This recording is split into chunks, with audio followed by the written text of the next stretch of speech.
Salut tout le monde! Cette semaine, on va parler d'une course un peu particulière. On a l'habitude de voir des pilotes qui courent avec des combinaisons complètement sponsorisées de marques, des voitures aux couleurs d'autres marques, mais nous, ça va être un petit peu différent. Imaginez plusieurs pilotes qui concourent pas pour des marques, des équipes, mais pour des pays. Des voitures aux couleurs de drapeaux nationaux et les meilleurs pilotes du monde qui représentent leur nation.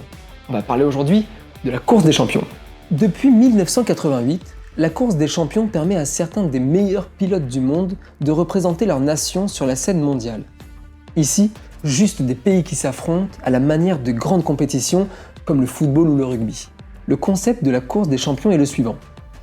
Chaque pays est représenté par ses meilleurs pilotes qui concourent pour la gloire de leur drapeau. Depuis 1999, cette course s'est enrichie avec l'ajout d'une compétition par équipe appelée la Ligue des Nations.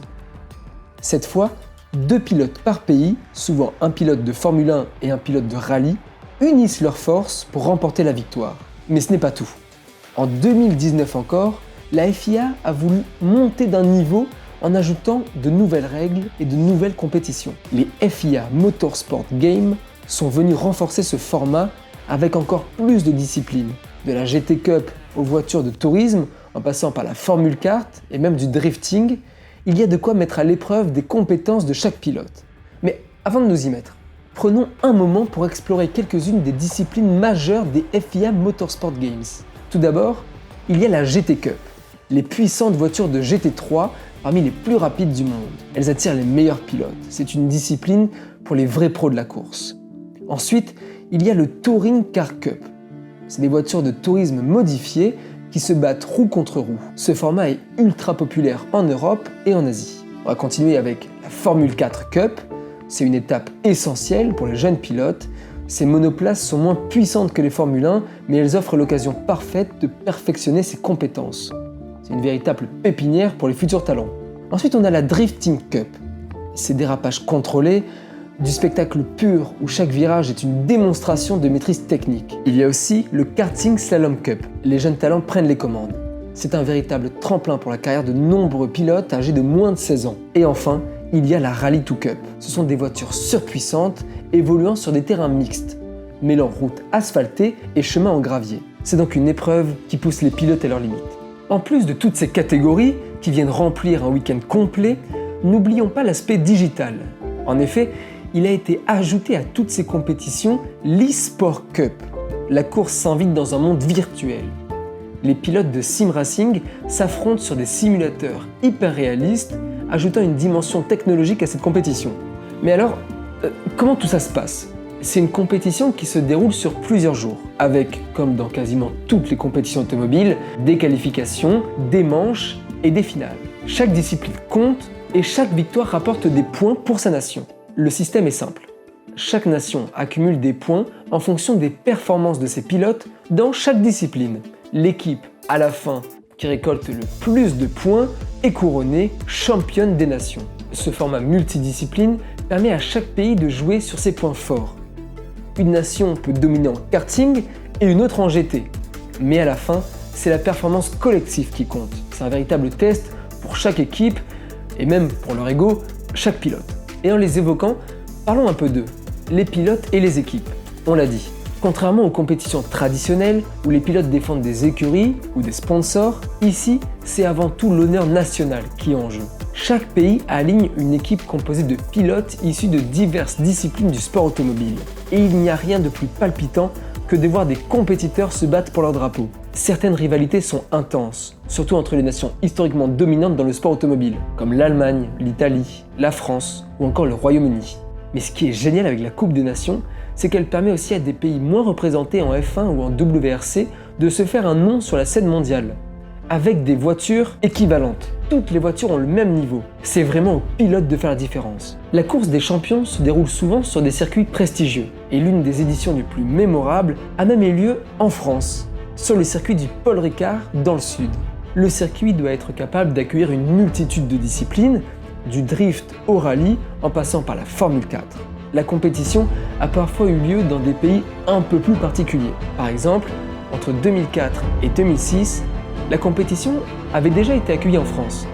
Mais cette fois-ci, c'était à Saint-Denis, au Stade de France. Oui, c'est possible et c'est surtout très particulier. On a implanté des circuits miniatures dans des stades.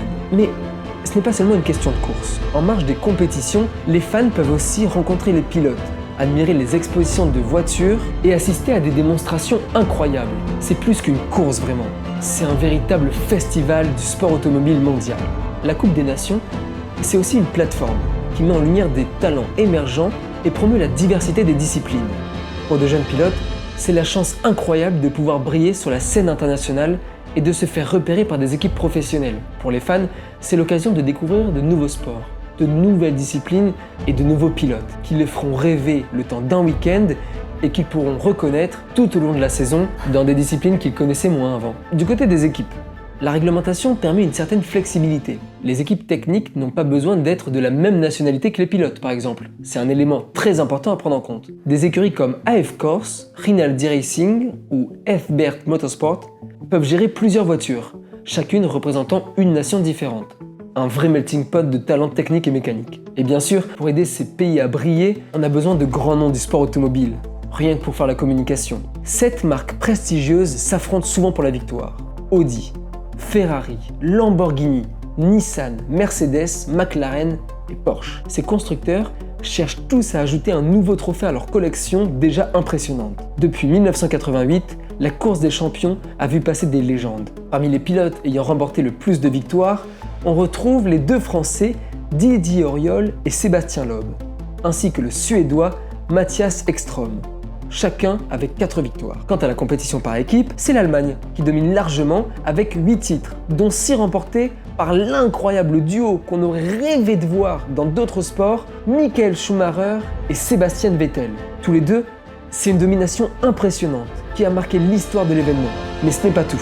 Comme stars qui ont aussi fait des duos magnifiques ou des solos impressionnants, on retrouve Romain Grosjean, Heikki Kovalainen, Jean Alesi et Fernando Alonso, qui ont eux aussi déjà participé, il faut le dire, mais aussi brillé dans cette compétition exceptionnelle. Après une pause forcée en 2020, à cause de la pandémie du Covid-19, la compétition est revenue en force en 2021 et en 2022, avec encore plus de nations et de disciplines ajoutées. Et pour la saison de 2025, la Race of Champions se déroulera en Australie, à Sydney. Et devinez quoi, l'équipe d'Allemagne sera à nouveau représentée par un duo de choc. Cette fois-ci, Sebastian Vettel prendra place dans le baquet aux côtés, non pas de Michael Schumacher bien sûr, mais de son fils, Mick Schumacher. Une nouvelle édition qui s'annonce explosive. Voilà ce que c'est la course des champions. Une compétition où l'excellence, la fierté nationale et la pression du sport automobile se rencontrent. Et pour vous, qui pourra remporter la prochaine édition? Quel pays sera couronné champion des nations? Et surtout, pour vous, quel duo de pilotes français pourrait nous représenter? N'hésitez pas à nous le dire en commentaire. Merci à tous d'avoir regardé cette vidéo. N'hésitez pas à aller commenter pour nous dire si ce format vous plaît, si vous voulez qu'on revienne aussi sur l'histoire d'autres courses, d'autres catégories de sport automobile ou des courses particulières de la Formule 1. D'ici là, comme d'habitude, n'hésitez pas à liker, à partager et à vous abonner. C'est très important pour toute l'équipe.